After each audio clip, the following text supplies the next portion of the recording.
What is going on, guys? Miles here, back again with another video. Recently a huge change was made to the sights in Black Ops 3 multiplayer, which have been out for a little while now, but I didn't make a video on it until now because I didn't realize just how significant these changes were. At first when I read about them, I was like, nah, it's probably not going to be super significant, but then I used it and it was absolutely insane, and I want to share it with you guys just in case you haven't heard of it already. So basically the BOA3 site, the Varix site, the Recon and the thermal sites have all been changed, and they've all been buffed because barely anyone would be using them.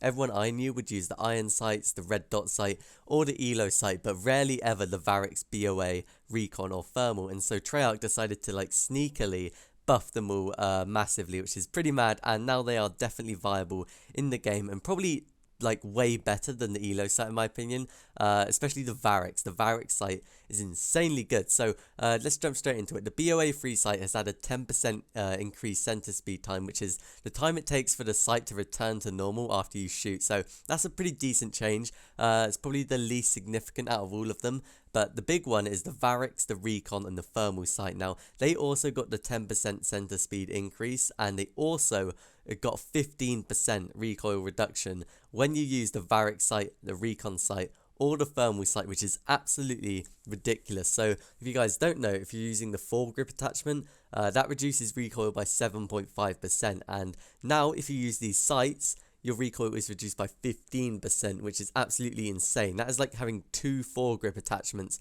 on your weapon for the price of 1 point on your creator class. So for those of you who are wondering, it doesn't actually stack. If you have the Varix sight and a foregrip, it doesn't give you more recoil reduction, it just sticks at 15%, but it is still insanely good. Like I said earlier, when I first heard of this, I didn't think it was very significant and I didn't bother using it, but then I hopped into a game with the VMP and the Varix sight, and it was unbelievably good. There was just barely any recoil. You can literally kill people across the map really easily with a VMP and Varix scope.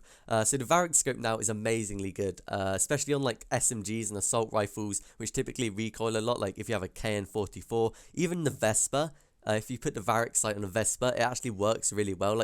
You wouldn't think having this big sight on an SMG would work well, but it actually works insanely well. And the reason I choose the Varix sight is because it has a less zoom than the recoil and the thermal, and it's a lot less obstructive. So I would recommend the Varix sight over the Recon or thermal sight, but it's up to you guys really. Either will be insanely useful on your weapon, and I definitely recommend taking off the foregrip attachment and replacing it with a Varix sight because you will not regret it. But overall, hope you guys enjoyed the video. Let me know what you think of this change down in the comments below. Is it too overpowered? I think it's slightly overpowered and it should be nerfed because having 2 foregrips on your weapon is just too OP, especially on the VMP. But it's pretty insane update. Use it while it lasts. It'll probably get nerfed soon. But overall, hope you guys enjoyed the video. Be sure to subscribe for more Black Ops 3 videos, and I'll see you guys in my next video.